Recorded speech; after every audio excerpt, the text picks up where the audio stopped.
Hi people, it's me, Anja. My pronouns all she and her, and welcome back to my channel for a new recent reads video. But before I get into the books, I just wanted to quickly clarify some housekeeping things. So as I mentioned in my last video, I did join TikTok. And frankly, my first impression of TikTok, since I literally joined yesterday, is that making content for TikTok is so exhausting.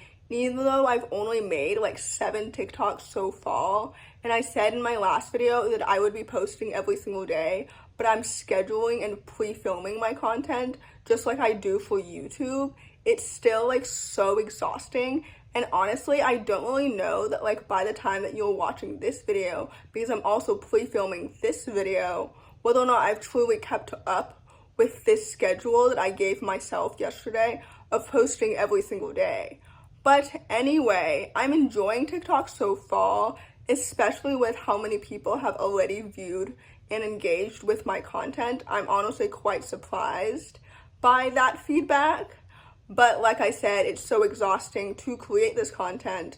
So like I said earlier, I'm definitely preferring YouTube just in general. So basically, honestly, with my YouTube videos, I will continue posting on here twice a week. And I will continue to update everyone with what I'm currently reading, like in this video, for example. But on book TikTok, I will be posting and creating content and promoting books that I've already talked about on YouTube in the past, if that makes any sense.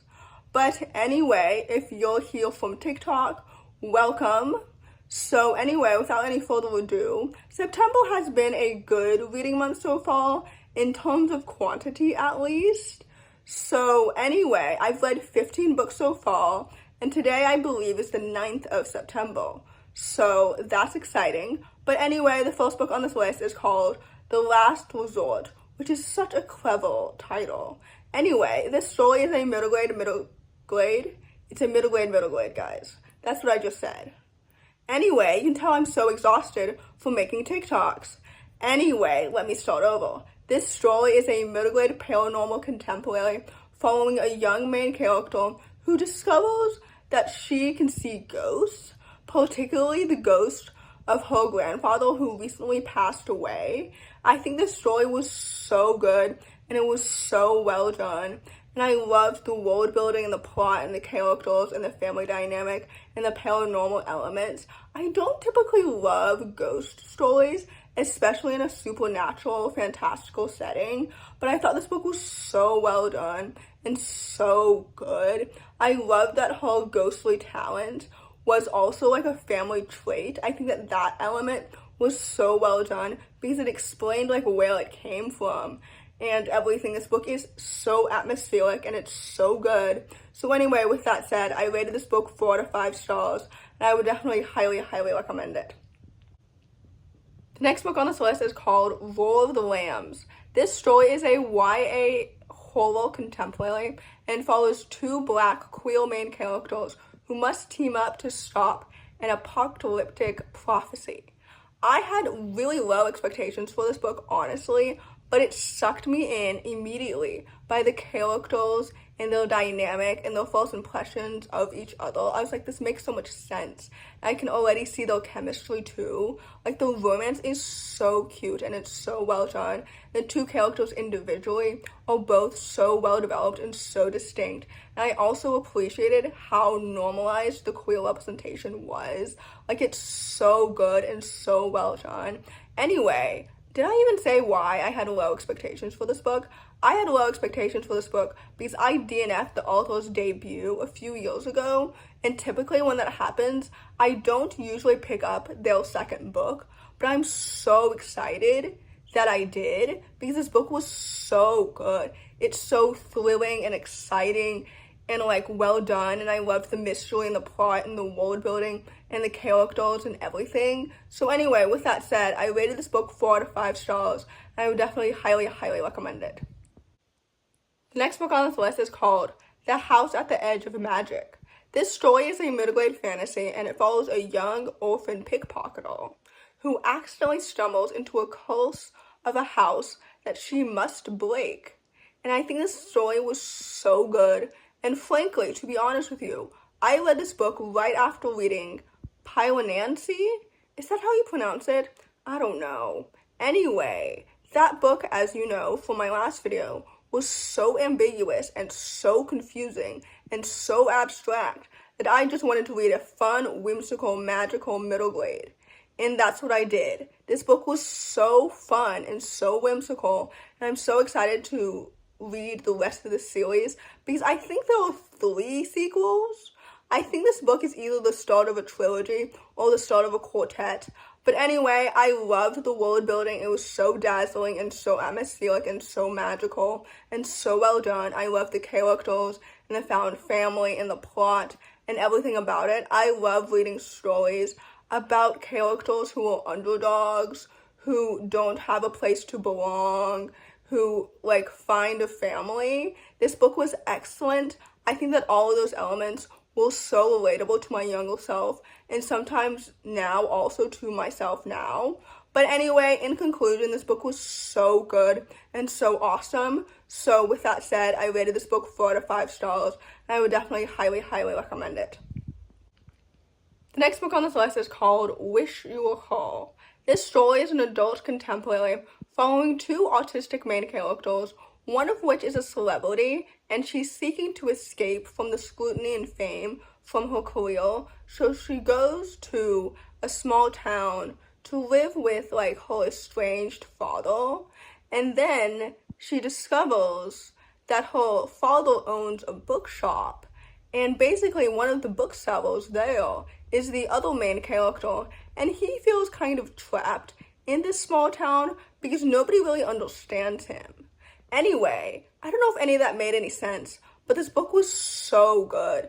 I had really high expectations for it because this author has written so many books that I've rated 5 stars in the past, particularly for her portrayal of autism, and this book was no exception, except that I rated it 4 stars instead of 5, just because I felt like some of the things in this book were not developed to their fullest potential, such as the emails between them, for example.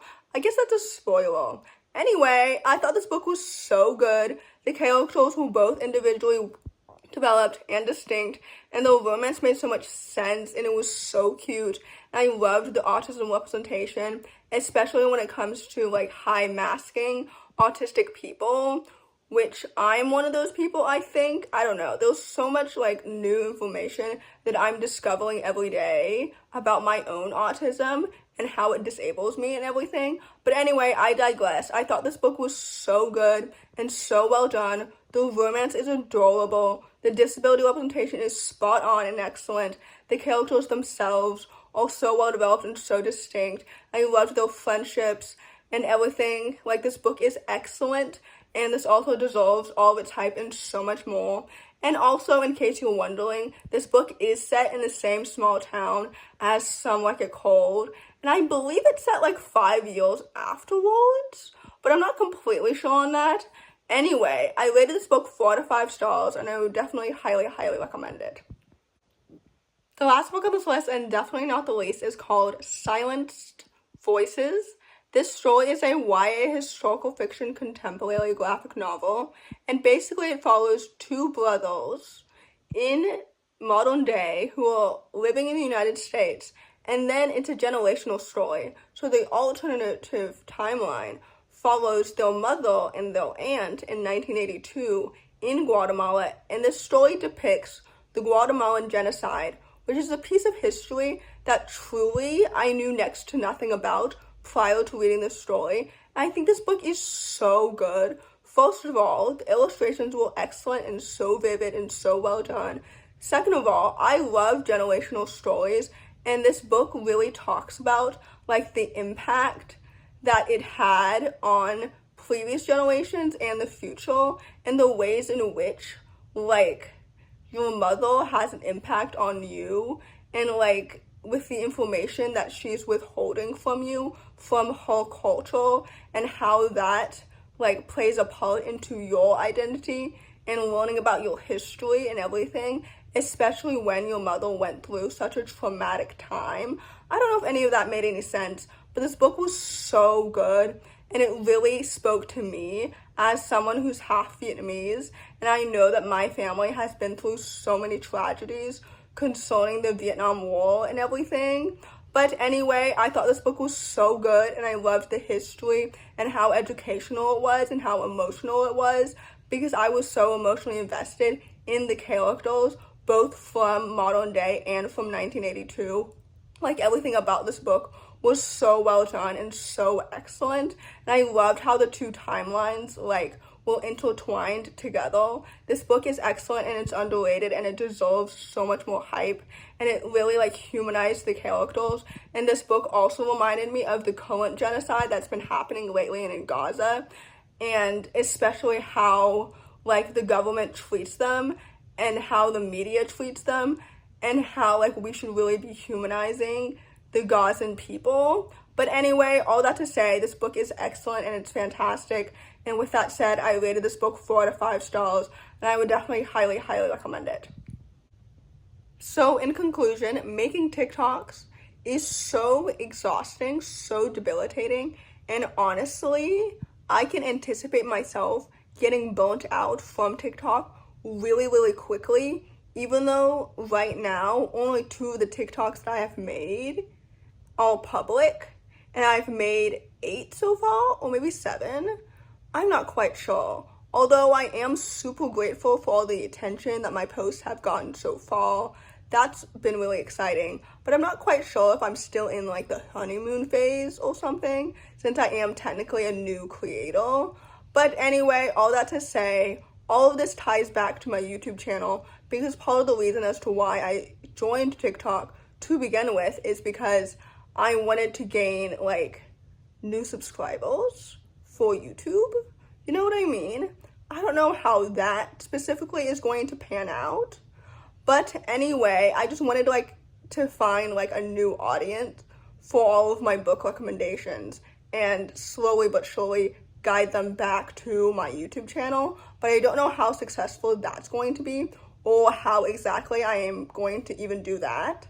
But anyway, all that to say, September has been a fruitful reading month so far. So anyway, if you enjoyed this video, please don't hesitate to give it a big thumbs up. Comment down below the butterfly emoji, which I know I've said recently. But anyway, comment down below the butterfly emoji if you've made it all the way to the end of the video. Thanks for watching. Subscribe to my channel if you're new, and I'll see you in my next video. Bye.